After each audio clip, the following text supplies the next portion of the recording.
Faithful life சேனலுக்கு வரவேற்கிறோம்.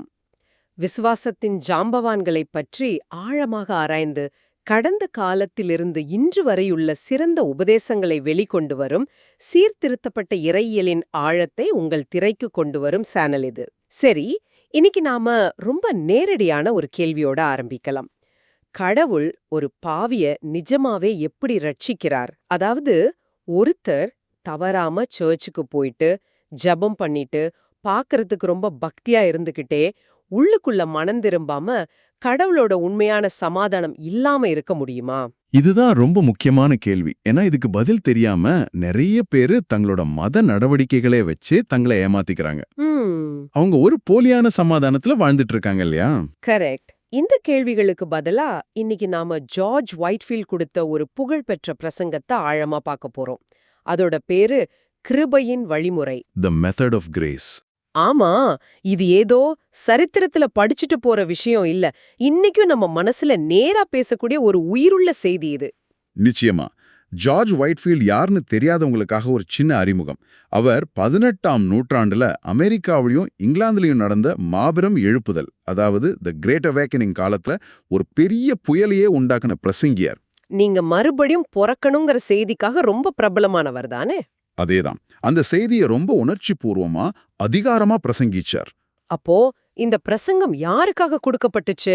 ரொம்ப மோசமான பாவிகளுக்காகவா? அதுதான் இல்ல. குறிப்பா சர்ச்ல உட்கார்ந்துட்டு தங்களுக்கு கடவுளோட எல்லாம் சரிதான நினைச்சுக்கிட்டு ஒரு ஆவிக்குரிய தூக்கத்துல இருந்த ஜனங்களை எழுப்புறதுக்காகத்தான். ஓ, அப்படியா? ஒயிட்ஃபீல்ட் ஒரு ஆன்மீக மருத்துவரை போல செயல்பட்டார். வெளியில பார்க்க ஆரோக்கியமா தெரிஞ்சாலும் உள்ளுக்குள்ள ஆன்மீகமா செத்து கிடந்த ஒரு நோயை அவர் கண்டறிஞ்சார். அந்த நோயை குணப்படுத்த தேவன் பயன்படுத்துற வழிமுறையை தான் இந்த பிரசங்கத்துல விளக்குறார். ஓகே, அப்போ ஒயிட்ஃபீல்ட் பிரகாரம் தேவன் ஒரு பாவிய ரட்சிப்புக்கு கொண்டு வரதுக்கு ஒரு குறிப்பிட்ட வழிமுறைய பயன்படுத்துறான்னு சொல்றீங்க. அது என்ன, சுருக்கமா சொல்ல முடியுமா? அவர் சொல்றது என்னன்னா, இது ஒரு வரிசை கிரமமான செயல்பாடு. இதுல 4 முக்கியமான படிகள் இருக்கு. 4 படிகளா? சரி. 1, தேவனுடைய நியாயப்பிரமாணத்தின் மூலமா ஒருத்தருக்கு தன்னோட பாவத்தை பத்தின பயங்கரமான குற்ற உணர்ச்சி வர்றது. ஓகே. 2, அந்த குற்ற உணர்ச்சிக்கு பிறகு தன்னோட சுயநீதி, அதாவது நான் நல்லவன்கிற எண்ணம் மொத்தமா உடைக்கப்பட்டு தாழ்மைக்கு வர்றது. சரி.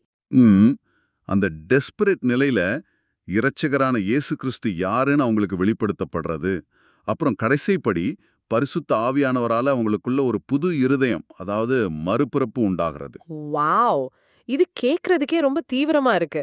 இது ஏதோ இயேசுவை ஏத்துக்கோங்க எல்லாம் சரியாயிடும் சொல்ற மேலோட்டமான செய்தி மாதிரி இல்ல. சரி, அப்போ முதல் படியிலிருந்து ஆரம்பிக்கலாம். நியாயப்பிரமாணம் காயப்படுத்துகிறதுன்னு சொன்னீங்க. இதுக்கா மத்லப் என்ன? அருமையான கேள்வி. நம்மள நல்வழிப்படுத்த வேண்டிய நியமம் ஏன் நம்மள காயப்படுத்தணும்? இதை இப்படி யோசிச்சு பாருங்க. உங்களுக்கு உடம்புல கேன்சர் இருக்கு, ஆனா உங்களுக்கு அது தெரியாது. நீங்க டாக்டர் கிட்ட போறீங்க, அவர் உங்களை சோதிச்சுட்டு உங்களுக்கு கேன்சர் இருக்கு, அது ரொம்ப தீவிரமான நிலையில இருக்குன்னு சொன்னா அந்த வார்த்தைகள் உங்களை காயப்படுத்துமா இல்லையா? கண்டிப்பா காயப்படுத்தும், மனசையே உடைச்சிரும். ஆனா அந்த வலி அவசியமா இல்லையா? அந்த வலியான உண்மையை அவர் சொல்லலைன்னா நீங்க சிகிச்சையே எடுக்க மாட்டீங்க, கடைசியில செத்துடுவீங்க. உண்மைதான். அது போலதான் நியாயப்பிரமாணமும். அது நம்மளை காப்பாத்துற மருந்து கிடையாது. அது ஒரு ஸ்கேன் ரிப்போர்ட். அது நம்மளோட பாவ வியாதி எவ்வளோ பயங்கரமானது, நம்ம தேவனுடைய பார்வையில எவ்வளோ மோசமான நிலையில இருக்கோன்னு அப்பட்டமா காட்டுது. அதனாலதான் ஒயிட்ஃபீல்ட் கேட்பாரு, உங்க பாவங்களோட நினைவு எப்போதாவது உங்களை குத்தி கிழிச்சிருக்கா? உங்க பாவத்தோட சுமையை தாங்க முடியாத அளவுக்கு கனமா இருந்திருக்கா? இந்த உணர்வு வர்றதுதான் முதல் படி. அப்போ அந்த குற்ற உணர்ச்சி வந்துருச்சு, நான் ஒரு பாவின்னு எனக்கு புரிஞ்சிடுச்சு. இப்போ என்னோட இயல்பான ரியாக்ஷன் என்னவா இருக்கும்? சரி, நான் திருந்திடுறேன், இனிமே நான் நல்லவனா இருப்பேன், இன்னும் அதிகமா ஜெபம் பண்ணுவேன், பைபிள் படிப்பேன்னு முயற்சி பண்றது தானே? இது ஒரு நல்ல விஷயம் தானே? ஆமா, அது ஒரு நல்ல விஷயம் தானே? அதுதான் நாம எல்லாரும் நினைக்கிற தப்பு. இங்கதான் ஒயிட்ஃபீல்ட் ஒரு குண்டே தூக்கி போடுறார். அவர் என்ன சொல்றார் தெரியுமா?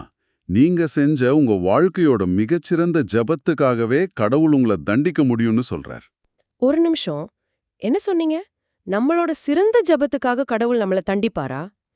இது கேக்குறதுக்கு ரொம்ப கடுமையா, ஏன் அநியாயமா கூட இருக்கு. ஆமா, நாம முயற்சி பண்றத, நம்ம நல்ல நோக்கங்களை கடவுள் மதிக்க மாட்டாரா?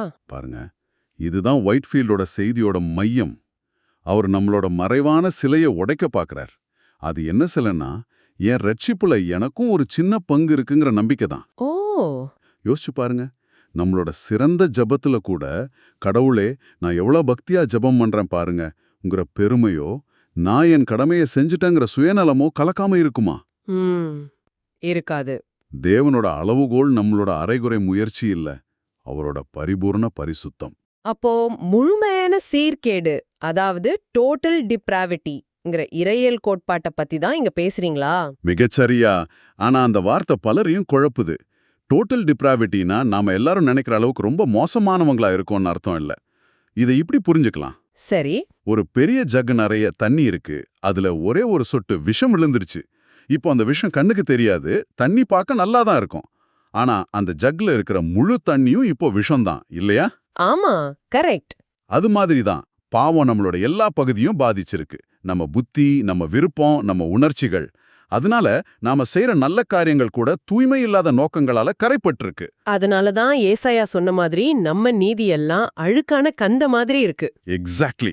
இந்த உண்மை நம்ம மண்டையில உரைக்கும் போதுதான் நம்ம சுயநீதிங்கிற சில உடையுது. சரி, இப்போ ஒருத்தன் தன்னோட பாவத்தை உணர்ந்துட்டான், தன்னோட நல்ல செயல்களால தன்னை காப்பாத்திக்க முடியாதுன்னு புரிஞ்சுக்கிட்டான். அவன் ரொம்ப நொறுங்குன நிலையில இருக்கான். அப்போ அவனுக்கு நம்பிக்கை வேணும். விசுவாசத்தை பத்தி தானே அடுத்ததா பேசணும்.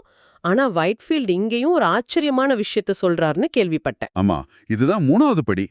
வைட்ஃபீல்ட் சொல்றார், கிறிஸ்தவ உலகத்துல ஆளுகை செய்யற நரகத்துக்குரிய பாவம் எது தெரியுமா? எது? அவிசுவாசம்னா. அவிசுவாசமா? ஆனா சர்ச்சுக்கு வர்றவங்கள பார்த்து அவர் இத சொல்றாரா? அவங்க எப்படி அவிசுவாசியா இருக்க முடியும்? ஆமா, நான் அவிசுவாசம்னு கேட்கும்போது கடவுள் இல்லைன்னு சொல்ற நாதிகர்களை தான் நினைப்பேன். ஆனா வைட்ஃபீல்ட் சர்ச்ல இருக்கிறவங்கள பத்தி பேசுறாரு. அது எப்படி சாத்தியம்? இதுதான் முக்கியமான வேறுபாடு. வைட்ஃபீல்ட் சரித்திரபூர்வமான விசுவாசத்துக்கும் ரட்சிக்கிற விசுவாசத்துக்கும் உள்ள வித்தியாசத்தை தெளிவா காட்டுறார். சரி.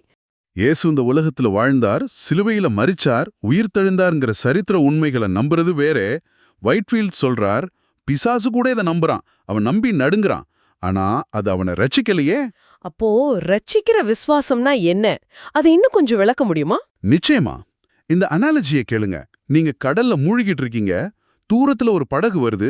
ஆஹா, அது ஒரு படகு, அது மிதக்கும், அது என்ன காப்பாத்த முடியும்னு நம்புறது சரித்திரபூர்வமான விசுவாசம். ஓகே. ஆனா ரட்சிக்கிற விசுவாசம்னா என்ன தெரியுமா? நீங்க நீச்சல் அடிக்கிறத மொத்தமா நிறுத்திட்டு உங்களோட முழு பலத்தையும் விட்டுட்டு அத படகுல ஏறி உங்களை முழுசா அந்த படகுக்கு ஒப்பு கொடுக்கிறது தான். வாவ்.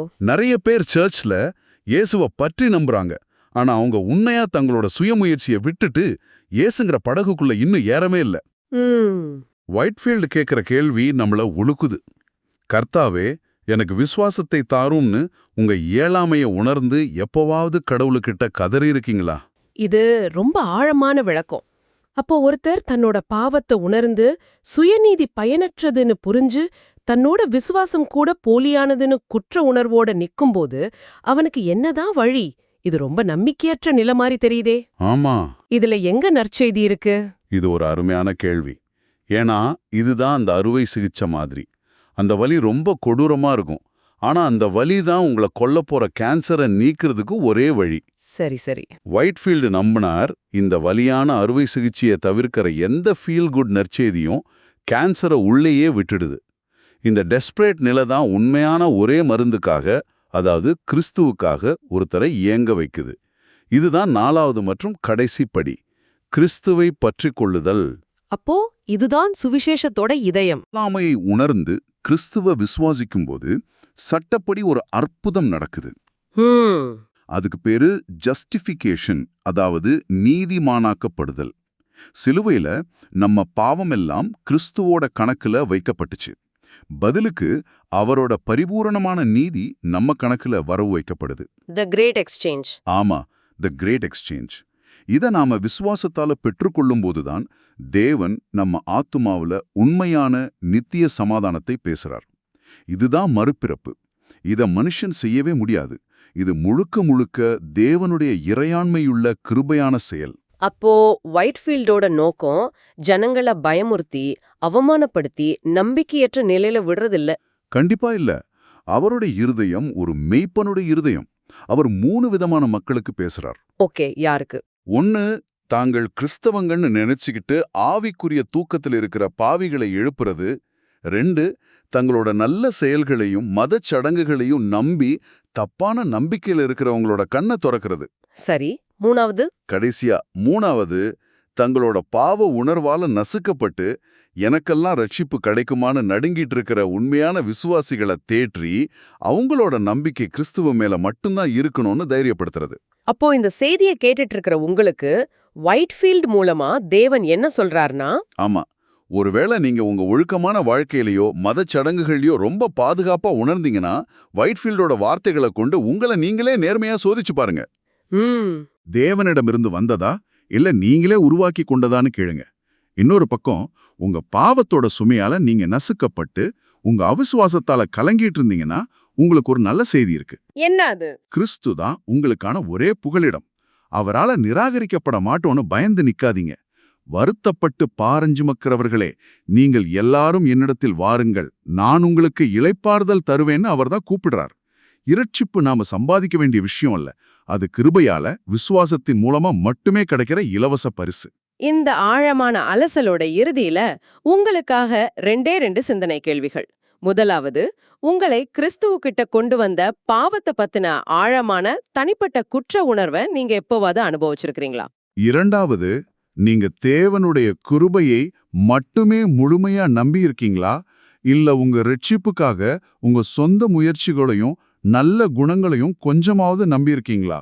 ஜார்ஜ் ஒயிட்ஃபீல்டோட செய்தி கிட்டத்தட்ட 300 வருஷத்துக்கு அப்புறமும் இன்னைக்கும் ரொம்ப தெளிவாவும் சக்தி வாய்ந்ததாகவும் ஒலிக்குது. ஆமா, பாவிகளுக்கு கிறிஸ்துவில் நம்பிக்கை உண்டு, விசுவாசிகளுக்கு அவரில் நிச்சயம் உண்டு.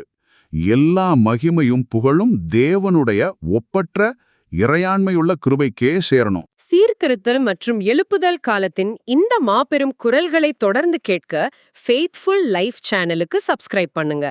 கடைசியா இந்த ஒரு சிந்தனையோட உங்களை விட்டுட்டு போறோம்.